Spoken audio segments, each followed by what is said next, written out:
우리가 305장을 헌금송으로 불렀습니다. 어메이징 그레이스죠. 나 같은 죄인 살리심. 이 찬양은 존 뉴턴이라는 사람이 지은 시를 찬양으로 바꾼 그런 찬양입니다. 여러분도 아시겠지만 이 존 뉴턴은 원래 잔인하게로 소문난 노예 상인이었습니다. 흑인들을 잡아다가 무자비하게 짐승처럼 물건처럼 갖다 파는 무자비한 사람이었습니다. 이분이 처음부터 그런 사람은 아니었습니다. 이분은 원래 해군 사관학교에 입학할 정도로 똑똑한 사람이었습니다. 해군학교에 1학년으로 입학을 했는데 아마 사고를 쳤던 모양이에요. 그래서 쫓겨났습니다. 사관학교에서 쫓겨나고 또 그리고 이제 친구들과 어울리면서 못된 짓에 연루되어서 잠시 노예선을 타게 됩니다. 노예선을 타고 얼마 되지 않아 석방이 됐는데 노예선을 타고 벗어난 그 직후에 이 사람은 노예 선장이 됩니다. 참 아이러니하죠. 인간의 악에 짓눌려서 고통을 받던 그가 이제는 그 악을 이끌어가는 선장이 되어버렸습니다. 그렇게 포악하고 난폭한 사람으로 알려졌던 이 존 뉴턴이 어느 날 항해를 하게 됩니다. 역시 노예를 싣고 바다를 항해하고 가는데 큰 폭풍을 만나게 됩니다. 이 폭풍 속에서 존 뉴턴은 하나님 앞에 무릎을 꿇습니다. 죽음의 위기 앞에서 자신의 실존을 본 것이죠. 그래서 그 폭풍 앞에 하나님께 진실하게 무릎을 꿇었을 때 그는 하나님을 거기서 만났다고 고백합니다. 하나님은 그를 살려주셨고요. 그 노예선에서 다시 돌아온 이후에 이 존 뉴턴은 노예 선장의 직장을 포기해버리고 완전히 다른 사람으로 바뀌어집니다. 그러고 나서 그가 지은 이 시가 우리가 아는 어메이징 그레이스라고 하는 찬양시입니다. 우리 작년에 흑인교회 그 총기 사건 때 오바마 대통령이 추모사를 하면서 불렀던 찬양으로 유명하죠. 모든 것이 하나님의 은혜다. 아이들한테 이 찬양이 울려붙을 때는요, 우리가 행복하고 좋을 때가 아닙니다. 작년에 불렀던 오바마가 불렀던 그 분위기처럼 사람들이 죽고 억압당하고 고통당할 때 그래도 하나님은 은혜로우신 분이십니다. 나 같은 죄인 살리신 주님의 은혜 감사합니다. 이 찬양으로 많은 사람들을 감동케 하고 치료하였던 찬양이 바로 이 찬양이죠. 존 뉴턴이라는 사람이 그렇게 돌아와서 이제 전혀 다른 인생을 살게 되는데요. 이분이 놀라운 것은 16년 동안 신학 공부를 혼자 하게 됩니다. 독학으로 신학을 공부하고요. 목사가 됩니다. 목사가 돼서 올리라라고 하는 조그마한 시골의 마을 교회 목사로 부임을 하게 됩니다.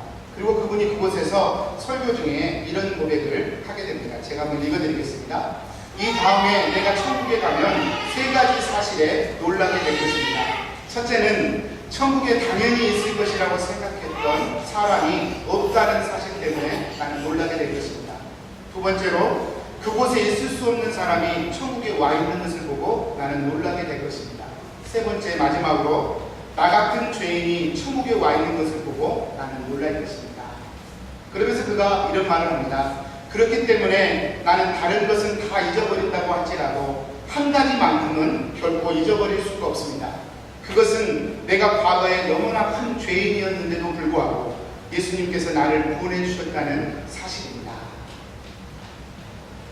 이 존 뉴턴은 한때 허무와 또 방탕의 영에 사로잡혀서요, 자신의 인생뿐만 아니라 타인의 인생까지도 억압하고 파괴했던 그런 남북자의 인생을 살았습니다.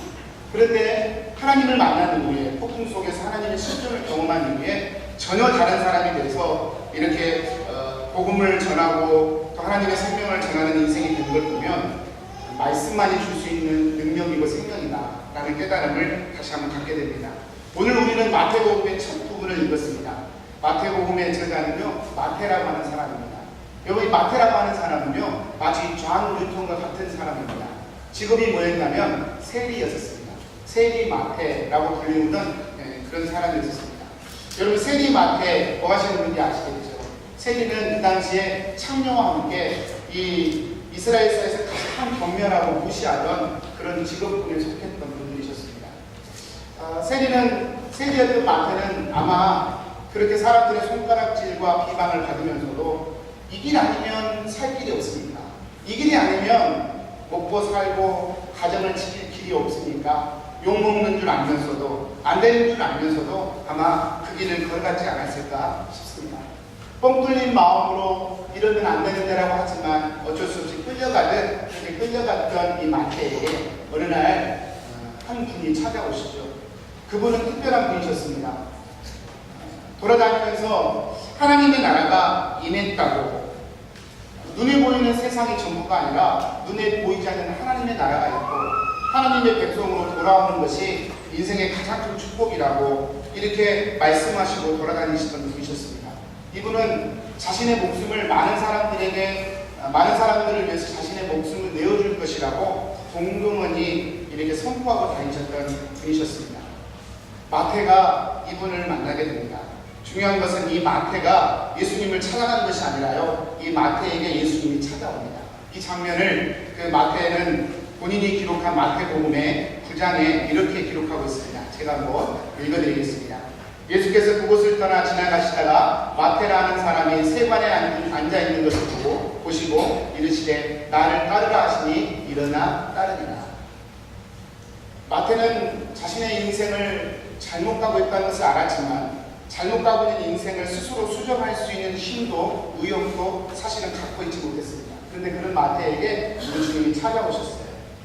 세관에 앉아서 이렇게 계산하고 있는 마태에게 우리 주님이 오셔서 마태야 나를 따르라 라고 마태를 부르셨습니다. 마태는 그 주님의 부르심에 응답하고 일어섭니다.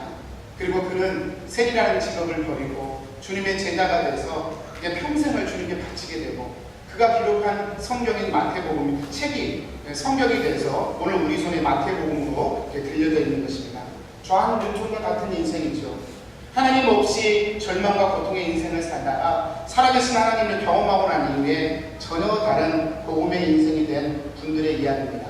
오늘 마태는요, 예수님, 본인이 만난 예수님에 대해서 증언하면서 그 첫 번째로 예수님에 대해서 1장 1절에 이렇게 증언합니다. 아브라함과 다윗의 자손 예수 그리스도의 계보라. 아브라함과 다윗의 자손을 써서 예수님이 그분의 자손임을 지금 증언하고 있습니다. 왜 그럴까? 신학적으로 잠깐만 백그라운드를 정리해보면 이유는 마태복음의 독자가 유대인이기 때문에 그렇습니다. 마태복음은 1차적으로 유대인들을 위해서 쓴 책입니다. 그래서 유대인들이 이해할 수 있도록 예수님을 소개하려고 노력했던 것이죠. 여러분, 유대인들에게 아브라함과 다윗은 보통 인물이 아니죠. 이스라엘의 시조가 아브라함이었고요, 이스라엘에서 가장 위대한 왕이 다윗 왕이었습니다. 메시아가 만약에 온다면 이 아브라함과 다윗의 자손으로 오셔야 된다는 것을 유대인들은 알고 있었죠. 그래서요, 그들에게 예수님을 소개하면서 예수님은 이 아브라함과 메시아의 후손으로 당연히 와야 할 아브라함과 다윗의 후손이다 라고 질문했던 것입니다. 창세기 12장 1절, 2절, 3절 여러분 눈으로만 한번 살짝 보시는데요, 아브라함을 불러서 그렇게 말씀하셨죠. 내가 너로 큰 민족을 이루게 하고 내게 복을 줄 것이다. 너는 복의 근원이 될 것이다. 이렇게 번역하셨습니다. 이스라엘 사람들은 이걸 참 좋아하고 참 믿었어요. 이스라엘은 선택된 백성이라고 믿었고 하나님이 축복하시는 민족이라고 스스로 믿고 있었죠. 근데 여러분, 저는 오늘 이 아브라함의 부르심의 이유를 한번 성경을 통해서 찾아보고자 합니다. 여러분, 아브라함이 하나님 앞에 이렇게 부르심을 받았을 때 내가 너로 큰 민족을 이루게 하고 복의 근원이 되게 할 것이라는 말씀의 의미가 무엇이었을까? 여러분, 그 배재재 교수인 홍익희 교수라고 하는 분이 계십니다. 역사학자신데요. 이분이 새 종교 이야기라는 책을 쓰셨어요. 제가 좀 재미있게 읽었던 책인데요. 이 책에 보면 새 종교, 기독교, 유대교, 이슬람교 이 세 교가 다 아브라함으로부터 나왔다는 거예요. 이분은 무신론자입니다. 그래서 순전히 역사학자 관점에서 이 세 종교의 출발점인 아브라함에 대해서 역사학자 관점에서 책을 기록한 그런 책이었습니다. 이분의 책의 그 내용 중에 일부를 제가 소개해드리려고 하는데요. 이분이 서술했던 내용 중에 하나가 아브라함이 살았던 갈대아 우르에 대한 서술이 있었습니다. 갈대아 우르. 아브라함이 갈대아 우르에서 부름을 받았지 않습니까? 갈대아 우르가 어떤 것이었나? 역사적으로 이 객관적인 사실에 의거해서 역사학자가 쓴 책이니까요. 갈대아 우르는 소위 우리가 말하는 메소포타미아 문명이라고 하는 그 뿌리가 되는 문명이라고 역사학자들은 평가합니다. 우리가 흔히들 그 티그리스 유프라테스 강 그 하류 지역이라고 얘기합니다. 이 강 하류에 위치한 이 수메르 문명은요, 우리는 사실 잘 모르지만 역사학자들은 굉장히 의미 있는 문명으로 이렇게 보고 있습니다. 왜냐하면 이 수메르 지역은요, BC 5000년경 우리나라 뭐 당군 조선 뭐 이야기 뭐 나올 때 이야기인데요. BC 5000년경에 이미 진흙을 천도에 부어서 벽돌로 만들어서 집을 지을 정도로 문명이 발달했다고 합니다. 그래서 역사학자들이 이 수메르 문명에 대해서 기록하기를 약 100개가 넘는 인류 최초라는 닉네임을 가지고 있다는 것입니다. 수메르 문명. 예를 들면 이런 거예요. 여러분, 수메르 문명은요, 인류 최초의 문자를 가진 문명입니다. 최초로 문자를 만들었어요. 이 수메르 문명은요, 인류 최초로 바퀴라는 것을 만들었습니다. 바퀴. 그래서 전차를 만들어서 그 지역 일대를 완전히 다스렸던 문명으로 알려졌습니다. 이 수메르 문명은 최초의 학교, 최초의 천문학, 최초의 달력, 최초의 왕조, 최초의 법률, 최초의 도시, 이렇게 최초라는 수식어가 100개가 넘을 정도로 인류 역사 문명에 큰 영향을 미쳤던 그런 문명으로 알려져 있습니다. 이 문명은 여러분 주변국들을 압도하고 다른 나라들을 압도할 만큼 아주 독보적인 그런 발전과 부를 자랑했던 도시였다는 것입니다. 여러분, 이렇게 발달했던 도시에서 아브라함이 살고 있었습니다. 아브라함이 왜 근데 하나님 앞에 부르심이 응답했을까요? 특별히 오늘 아브라함은요, 그 고대 도시의 특징이기도 하지만 모든 고대 도시는 정치와 종교가 일치했던 정교 일치 사회를 가지고 있었습니다. 그래서 모든 정치적 권력과 경제를 이 제사장들이 갖고 있었습니다. 그 당시에도 우상을 섬겼던 제사장들이 그 나라의 권력과 경제력을 갖고 있었어요. 여러분, 여호수아 24장 2절에 보면 이 아브라함의 아버지인 데라가 그의 직업이 뭔지 볼 수 있는 힌트되는 말씀이 있습니다. 그 뒷부분에 보면 데라가 우상을 섬기는 사람이었다라고 기록하고 있습니다. 다른 신들을 섬겼으니, 섬겼다는 말은 당연히 단순히 빌리브했다는 게 아니라요, 서브했다는 뜻입니다. 그러니까 그 우상을 섬기는 제사장으로 또 우상과 관련된 그런 우상을 만들고 판매하는 그런 사람으로 일했다는 것을 뜻해요.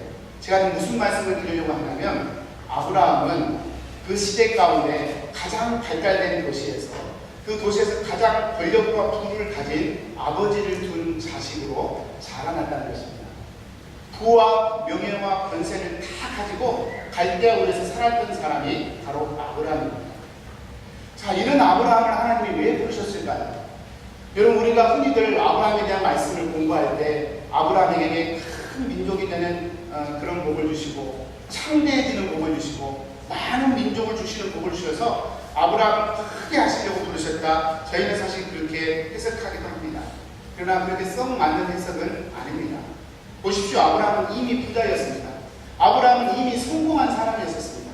하나님 없어도 이 땅에서 부자였고 이 땅에서 성공한 사람이 있었습니다. 하나님이 아브라함을 부르실 때는 그가 가난해서 그를 부자로 만들려고 부르신 것이 아니라는 말입니다. 하나님이 아브라함을 부르실 때는 그가 실패자여서 그를 성공자로 만들기 위해서 그를 부르신 게 아니라는 말입니다. 아브라함은 하나님을 만나기 이전에 이미 부자였고 권력자였고 부족한 것이 없는 그런 사람이었기 때문에 그렇습니다. 이것은 마치 제가 비유를 해보자면 뉴욕의 맨하탄에 50억짜리 아파트에 사는 사람에게 하나님이 어느 날 나타나서 내가 너에게 복을 줄 테니 저 아프리카 사막지대로 가거라, 이런 것과 거의 비슷합니다.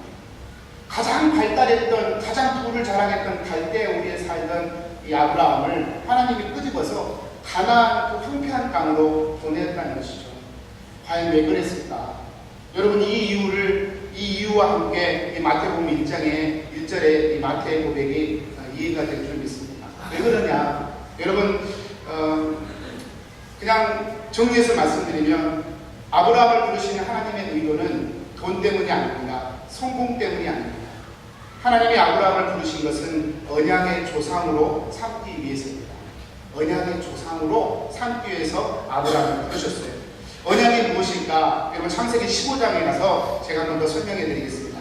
창세기 15장은 하나님이 아브라함을 다시 부르셔서 다시 언약을 확인해 주시는 그런 두 번째 언약의 장면입니다. 12장에서 내가 내게 민족을 주고 복을 주고 창대케 하리라는 복을 주셨는데 15장에서 다시 한번 그것을 확인해 주는 말씀입니다. 15장 중에 5절만 제가 한번 읽어보겠습니다. 그를 이끌고 밖으로 나가 이르시되 하늘을 우러러 무뼈를 쓸 수 있나 보라. 또 그에게 이르시되 내 자손이 이와 같으리라. 영어로도 되어 있으니까 우리 영어도 한번 읽어보시죠.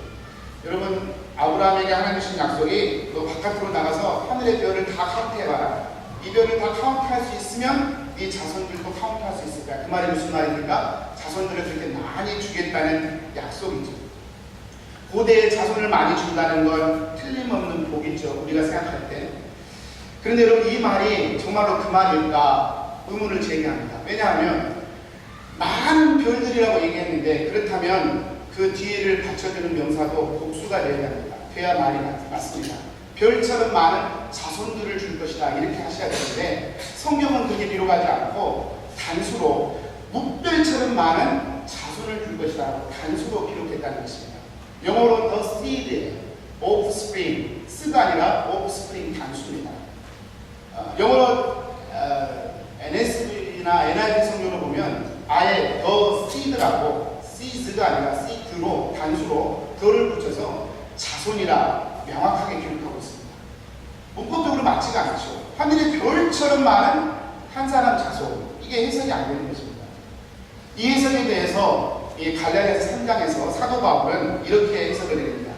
정확하게 이 구절을 해석한 말씀인데요. 제가 한번 읽어드리겠습니다. 이 약속들은 아브라함과 그 자손에게 말씀하신 것인데 여럿을 가리켜 그 자손들이라 하지 아니하시고 오직 한 사람을 가리켜 내 자손이라 하셨으니 곧 그리스도라. 사도 바울은 명쾌하게 해석해냅니다. 아브라함이 주셨던 언약, 하늘의 별처럼 많은 자손, 단수를 써버렸던 것은 그 단수는 갈라디아서 해석에 의하자면 한 분, 예수 그리스도를 의미한다는 것이었습니다. 이 말이 무슨 말이냐면 아브라함이 주셨던 12장과 15장의 그 언약의 핵심은 이 땅의 부와 이 땅의 생명을 위한 것이 아니었고 예수 그리스도를 낳는 예수 그리스도의 조상이 되게 하는 그런 언약이었다라고 하는 것입니다. 수메르 문명에서 부족할 것이 없는 부잣집 도련님으로 살던 아브라함을 하나님이 부르셨어요. 돈이 있는 부족해서 돈을 주기 위한 거 아니고요. 인생이 힘들어서 편하게 살기 위해서 한도 아니었습니다. 잘 살고 있는 아브라함을 부르셔서 가나안 땅으로 부르셨던 이유는 그로 하여금 언약의 조상이 되게 하는 하나님의 뜻을 이루기 위하여 아브라함을 부르셨다는 것입니다. 마태복음 1장에서 낳고 37번이나 등장합니다. 이 낳고의 역사는 바로 이 아브라함에게 주셨던 이 언약이 성취되는 역사였고 결국 그 낳고 역사의 끝에 예수 그리스도가 그 언약의 성취자로 오셨음을 지금 마태복음 1장 1절에서는 고백하고 있는 것입니다. 사랑하는 여러분, 1장 1절을 열면서 저와 여러분을 부르신 하나님의 부르심의 이유도 한번 생각해 봤으면 좋겠습니다. 하나님이 저와 여러분을 왜 부르셨을까요?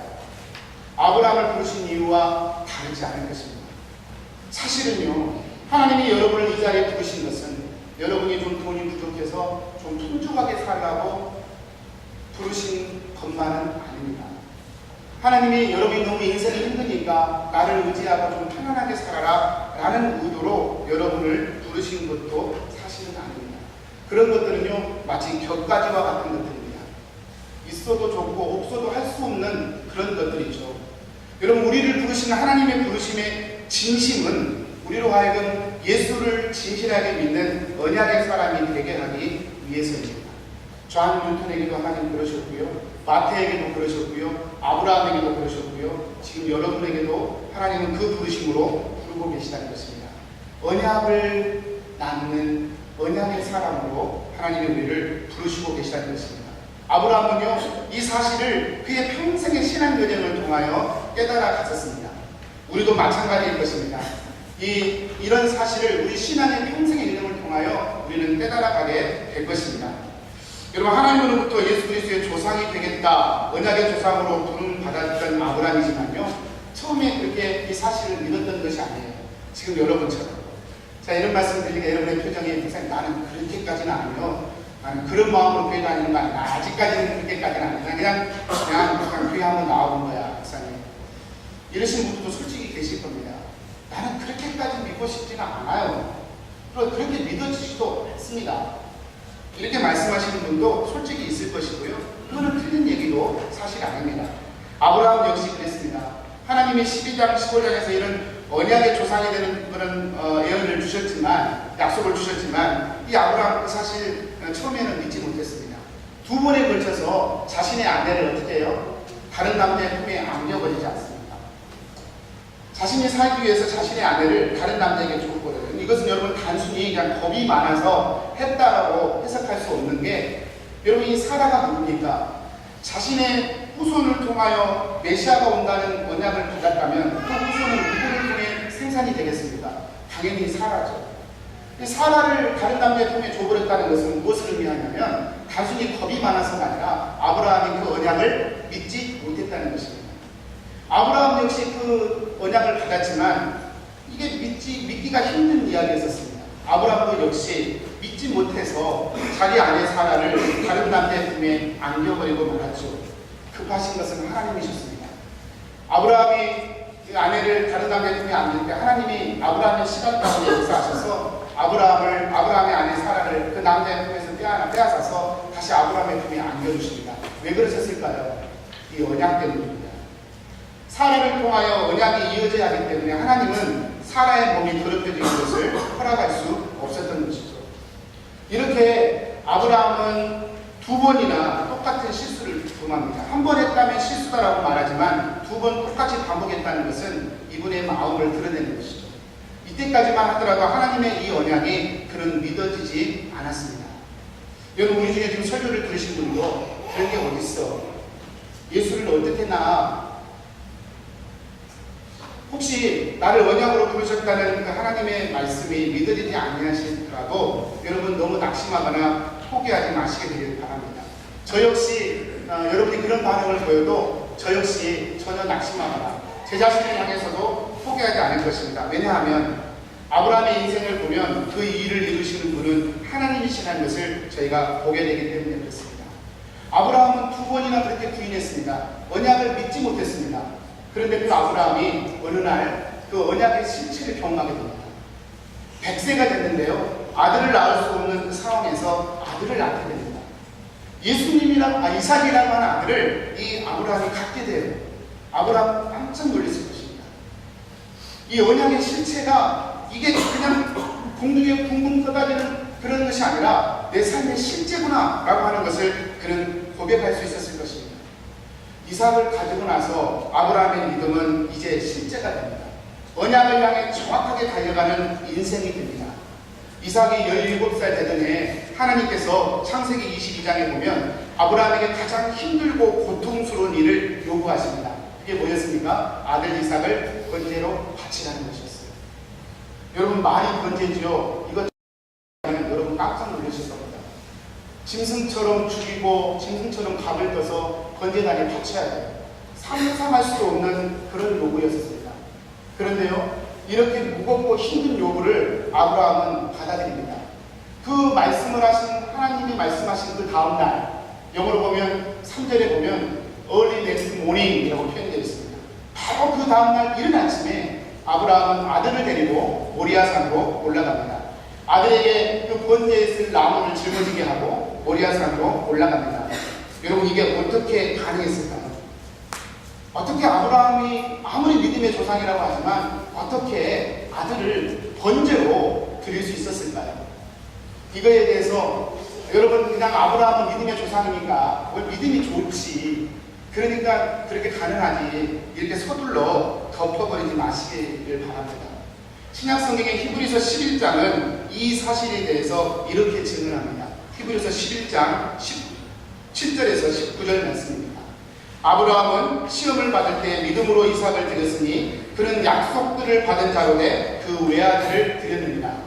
그에게 이미 말씀하시기를 내 자손이라 칭할 자는 이삭으로 말미암으리라 하셨으니 그가 하나님이 능히 이삭을 죽은 자 가운데서 다시 살리실 줄을 생각하니라. 비유컨대 그를 죽은 자 가운데서 도로 받은 것입니다. 아브라함이 그렇게 헌신할 수 있었던 이유가 뭐였느냐? 성경은 기록하기를 언약이 이삭을 통해 이어진다고 하나님이 말씀하셨는데 그 이삭을 번제로 바치라고 하신다면 그것은 하나님이 책임지실 일이라는 사실. 하나님이 이삭을 통해 언약을 이어가실 건데 이삭을 번제로 바치라고 하는 것은 다시 살릴 수 있는 분이라는 사실을 믿었다는 것입니다. 그것이 이삭을 바칠 수 있는 이유가 된다는 말이죠. 더 쉽게 표현하자면 아브라함은 단순히 믿음이 좋아서 그렇게 바친 것이 아니라 하나님이 주신 언약, 다시 말하면 예수 그리스도를 낳는 인생이 될 거라고 하는 그 언약을 믿었기 때문에 그 언약의 도구로 사용된 자신의 아들을 가지고 바칠 수 있었다는 것입니다. 언약에 대한 믿음과 신뢰였습니다. 여러분, 우리가 아브라함이 이삭을 바칠 수 있었던 것 그냥 믿음이 좋아서 그래, 무조건 순종하는 믿음이 그게 참 좋아 라고 덮어 해석하지 말라고 제가 말씀드렸습니다. 얼마 전에 한국에서 그런 일이 있었죠. 신학교 교수이자 목사인 양반이 자기 딸을 줄여놓고 11개월이나 방치해놓고 기자가 왜 그랬어요? 라고 물었더니 부활할 줄 알았어요. 이렇게 말도 안 되는 소리를 했습니다. 그런 식의 믿음을 제가 지금 말씀드리는 게 아닙니다. 여러분, 그것은 지독한 불신앙이고요. 그것은 사입이고요. 그것은 믿음이 아닙니다. 제가 말하는 믿음은 지금 그런 믿음이 아닙니다. 그냥 하나님의 뜻과는 상관없이 내가 원하는 목표를 정해놓고 믿습니다 100번 외치고 하나님이 이루신다고 큰소리치는 그런 종류의 믿음도 아닙니다. 아브라함은요, 철저히 언약을 신뢰했습니다. 자신의 삶을 통하여 예수 그리스도 메시아가 날 것이라는 그 언약을 신뢰했기 때문에 그 언약의 도구인 이삭이 죽어도 죽지 않을 것을 언약을 통하여 믿고 신뢰하고 순종했던 것입니다. 언약을 향한 믿음, 언약을 향한 순종, 그것이 아브라함의 순종이었습니다. 여러분, 예수 그리스도를 남기기 위한 그런 순종과 믿음, 그것이 아브라함이 주신 언약의 내용이었다는 것입니다. 아브라함은요, 평생 동안 그것을 받아들이고 이해하고 순종하는 대로 평생이 이 언약 속에서 이루면서 살았던 것입니다. 사랑하는 여러분, 제가 말씀을 이제 마무리로 한번 건너가 보려고 합니다. 하나님께서 여러분을 왜 부르셨는지요? 하나님께서 여러분을 왜 하나님의 사람으로 이 자리에 세우셨는지요? 창세기 5장에 보면 하나님이 사람을 창조하실 때 이렇게 기록하고 있습니다. 남자와 여자를 창조하시고 그들에게 복을 주시되 그들이 비로소 사람이 된지라. 남자와 여자가 있었고 하나님이 복을 주시고 비로소 사람이 됐습니다. 그 말씀에 의하자면 사람은 복을 받지 않으면 사람이어도 사람이 안 된다는 이야기입니다. 이게 복이 뭘까요? 여기서 말하는 복은 베레카입니다. 히브리어로 베레카. 이 히브리어로 베레카는 눈으로 보이는 가시적인 축복, 부자가 되고 성공자가 되고 나약했던 사람이 강자가 되는 것도 없는 것은 아닙니다. 베레카의 의미 속에 그것도 역시 들어있습니다. 실제로 성경에서는 아브라함이 부자가 됩니다. 실제로 성경에서는 요셉이 총리까지 올라갑니다. 실제로 그런 증거들이 있습니다. 그러나 이 베레카라고 하는 복의 단어를 해석할 때 이런 개념들은 최하위 개념입니다. 베레카라고 하는 단어를 해석할 때는 그런 가시적인 축복은 맨 밑에 개념이라고 말합니다. 가장 큰 개념은 베레카라고 하는 말은 바른 길로 인도한다라는 뜻입니다. 하나님께서 남자와 여자에게 베레카를 주셨습니다. 하나님이 남자와 여자를 바른 길로 인도하실 때 남자와 여자는 사람이 되었고 그는 하나님의 뜻을 이루는 사람이 되었다는 뜻이죠. 여러분, 베레카, 하나님의 복, 그것이 오늘 언약 가운데 이루어진 것입니다. 아브라함에게 주셨던 베레카, 그것은 예수 그리스도였습니다. 예수 그리스도가 뭡니까? 내가 길이요 진리요 생명이다 말씀하셨습니다. 바른 길로 인도하시는 분이시죠. 예수 그리스도를 남기는 인생, 그것이 하나님이 아브라함에게 주셨던 언약이었고요. 그 언약이 성취되었음을 마태복음은 얘기하고 있는 것입니다. 그리고 그 부르심은 지금 저와 여러분에게도 동일하게 그 부르심으로 우리를 부르시고 있다는 것입니다. 사랑하는 여러분, 하나님이 날 예수 그리스도를 남기는 존재로 부르셨다는 그 사실이 위로가 되지 않으십니까? 왜냐하면 우리는 때론 지독히 큰 실패를 경험하기도 합니다.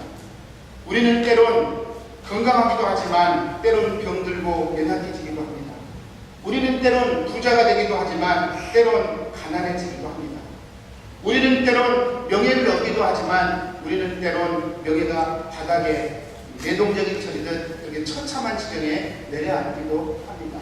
그런데요, 우리가 그 어떤 상황이든 상관없이 우리가 나를 통하여 예수 그리스도가 남겨지는 인생이 된다는 사실이 믿어진다면 여러분, 우리는 어떤 상황에서도 쉽게 좌절하거나 낙심하는 인생이 될 수 없을 것입니다.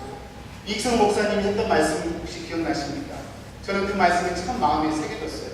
우리 인간의 최악의 상황에서도 하나님은 최선의 결과를 이루시는 분임을 믿으라. 이것이 참다운 믿음이라 말씀하셨습니다. 사랑하는 여러분, 말씀을 정리합니다. 오늘 우리가 지금 예배하는 것, 그리고 우리가 헌금하는 것, 그리고 오늘 우리가 숨쉬고 살아가는 것, 비즈니스 하면서 살아가는 것, 우리에게 주어진 잠을 가지고 살아가는 것, 그것의 핵심은 예수 그리스도를 남기기 위한 삶입니다.